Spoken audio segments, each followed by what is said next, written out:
गुरुग्राम में जन्माष्टमी का त्योहार बड़ी धूमधाम से मनाया जा रहा है। कान्हा का जन्मदिन मनाने के लिए मंदिर जगमग हो रहे हैं, तो वहीं मंदिरों में कोरोना के नियमों के तहत दर्शन होंगे और साथ ही इस्कॉन मंदिर में भक्तों की नो एंट्री, तो वहां पर ऑनलाइन कान्हा के दर्शन किए जाएंगे।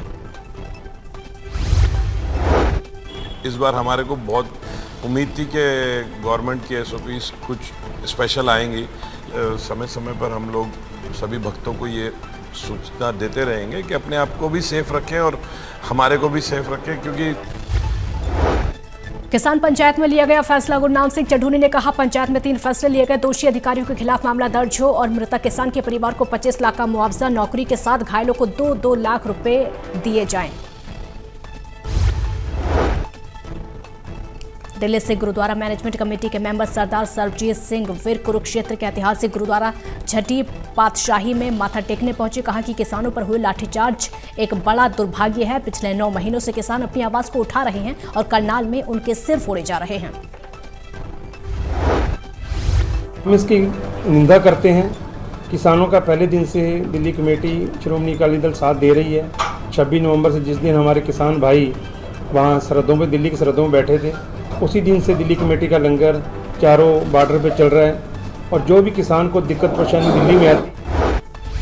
हरियाणा में गन्ने की फसल पर टॉप बोरर के अटैक ने किसानों की नींद उड़ाकर रख दी है। गन्ने की फसल में ये कीट तेजी से फैल रहा है और कीट का प्रकोप बढ़ने से उत्पादन और गुणवत्ता पर प्रभाव पड़ रहा है, जिससे चीनी उत्पादन पर असर पड़ सकता है।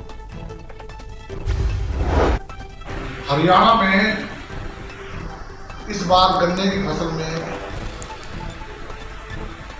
बड़ी भारी नुकसान होने की संभावना है, क्योंकि गन्ने में जहां इस बार कैथल से सांसद नायब सैनी का बयान। कहा कि प्रधानमंत्री नरेंद्र मोदी के नेतृत्व में देश विकास की दृष्टि से लगातार गतिमान है। प्रधानमंत्री का एक विजन है कि हम उन रणबांकुरों और क्रांतिकारी को याद करते हुए नरेंद्र मोदी जी का एक विजन है। उन्होंने कहा कि हम आजादी की 75वीं वर्षगांठ मना रहे, उन रणबांकुरों को याद कर रहे हैं, उन क्रांतिकारी वीरों को याद कर रहे हैं। पलवल के नागरिक अस्पताल में कोविड वैक्सीनेशन का काम सुचारू रूप से चल रहा है। प्रतिदिन करीब 500 लोगों का टीकाकरण किया जा रहा है। वैक्सीन को लेकर लोगों में भी उत्साह बना। सभी लाभार्थियों को कोविशील्ड और कोवैक्सीन की डोज दी जा रही है। फर्स्ट डोज कोविशील्ड की और सेकंड डोज कोवैक्सीन की दी जा रही है। मैडम डेली कितने लोगों को वैक्सीन लगाई जाती है? हम डेली 500 से 600 के करीब वैक्सीन लोगों को लगाते हैं। अफगानिस्तान से बचकर निकले कुरुक्षेत्र के राजीव कुमार ने सुनाई अपनी दास्तां। मदद के लिए पीएम मोदी को धन्यवाद किया। कहा, रातों रात गायब हुई अमेरिकन फौज की वजह से बिगड़ गए अफगानिस्तान के हालात। वहाँ पर सर माहौल ख़राब हो गया था और जैसे वहाँ पर अमेरिकन फौज काफ़ी दिन से यानी कि ताक में थी कि जाने के लिए, और वो रातों रात चलेगी। फतेहाबाद में पुलिस ने बाइक सवार नशा तस्कर को गिरफ्तार करके बरामद की 75 ग्राम हेरोइन। पुलिस ने आरोपी के खिलाफ NDPS एक्ट के तहत मामला दर्ज करके कोर्ट में पेश किया। डिस्ट्रिक्ट फतेहाबाद में नशा तस्करों के खिलाफ एक जो मुहिम छेड़ रखी है, उसी के अंतर्गत हमारी एंटी नार्कोटिक सेल के जो सब इंस्पेक्टर किशोरीलाल है, जो उसका नेतृत्व कर रहे थे, उनके द्वारा एक सुरेंद्र वासी दैमन है, उससे करीब 75।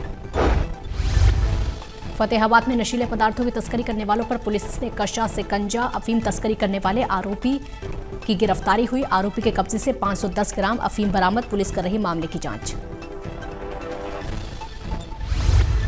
साहब के निर्देशानुसार नशा मुक्त फतेहाबाद के अंतर्गत कार्रवाई करते हुए हमारे शहीद स्टाफ फतेहाबाद के SI परवीन कल दिनांक 29/8/2021 को